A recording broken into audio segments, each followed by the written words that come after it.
কখন আমরা এমআরআই পরীক্ষা দেব? শুধুমাত্র কোমরে ব্যথা হলে কখনোই এমআরআই দেব না, যেহেতু আমার সামনে আছে সোহাগ, না? তুমি কোথেকে আসছো? সোহাগ, ভৈরব থেকে আসছি।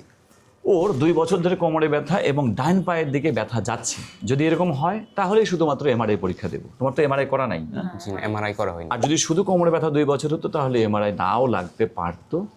তো তোমার কি হয়, ডান পায়ের দিকে ব্যথা, ঝিঝি, অবশ, ভার, জ্বালা পড়া যায়, হাঁটলে, দাঁড়িয়ে থাকলে, বসে থাকলে, শুয়ে থাকলে। এই 2 বছর ধরে এই সমস্যাগুলো হচ্ছে, মারাত্মক সমস্যা। আমার এর মধ্যে আর তুমি ডাক্তার দেখাইছো? জি, বিভিন্ন দেখানো ডাক্তার। হয়েছে। কত তা তোমাকে কোনো এমআরআই করতে বলা হয়নি? জি না, বলা শুধু এক্সরে করেছে? এক্সরে করেছে। ওকে, তাহলে এক্সরেটা ঝুলাই দাও, আমি দেখতেছি। এক্সট্রা একটা সমস্যা আছে স্যার। দেখি তোমার তো আর কি সমস্যা, দাঁড়িয়ে দেখো, দাঁড়িয়ে দেখো। দাঁড়াও আমি দেখাই। এদিকে এটা এই জায়গায় যে দুইটা হাত দিলে বোঝা যায়, এই পাশেরটা উঁচা, ওই পাশেরটা নিচু। ও, তা দেখাও একটু। হ্যাঁ দেখা। সোহাগ, এটা নামাও। হ্যাঁ এটা মনে হয়- হাড় উঁচু। হ্যাঁ হ্যাঁ, দেখে আপনি হাত ছাড়ান। হ্যাঁ, লাগে না, লাগে না। বসো। এই হাড় যে উঁচু, সেটা আসলে মনোযোগ যখন শরীরের দিকে দেওয়া যায় কোনো একটা অংশের দিকে, তখন অনেক কিছুই মনে হয়। আসলে ওর একটা স্বাভাবিক কিছু নাই, একদম স্বাভাবিক।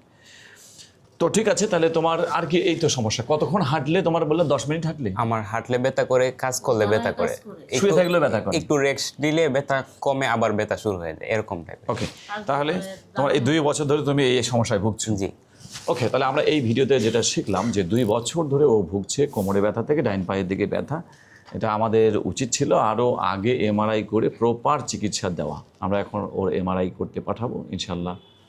এমআরআই করে ওর সুন্দর একটা চিকিৎসা হবে। তোমার কিছু বলার আছে আমাদের? আমার বলার হচ্ছে, আমার অতি ফাস্টে আমাদের দর্শকদের উদ্দেশ্যে কিছু বলবা? দর্শকের উদ্দেশ্যে না, দর্শকদের উদ্দেশ্যে বলার আছে যে আপনারা সঠিক জায়গায় আসবেন আর সঠিক চিকিৎসা নেওয়ার চেষ্টা না, করবেন। আমার কাছে আসলে কিভাবে কি ভিডিও? আপনার ভিডিও অনেক দিন ধরে দেখতেছি, সিলেট যাওয়ার আগে থেকে।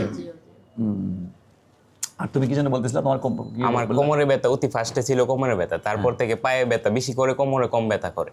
এটা পায়ে বেশি, পায়ে বেশি, কোমরে কম। পায়ের বিভিন্ন এরকম হিপ জয়েন্টও অনেক সময় ব্যথা করে। প্রায় নিচে বসতে কষ্ট হয় না? নিচে বসতে পারো? কষ্ট হয় না, অনেক সময় আরামও লাগে নিচে বসলে। আচ্ছা, গুড, ঠিক আছে। রোগগুলি টান পড়লে অনেক সময় আরাম লাগে। তোমার এক্সরে দেখলাম ভালো, হিপ জয়েন্ট সুন্দর আছে। আমরা তোমার এখন এমআরআই পাঠাচ্ছি। ওকে।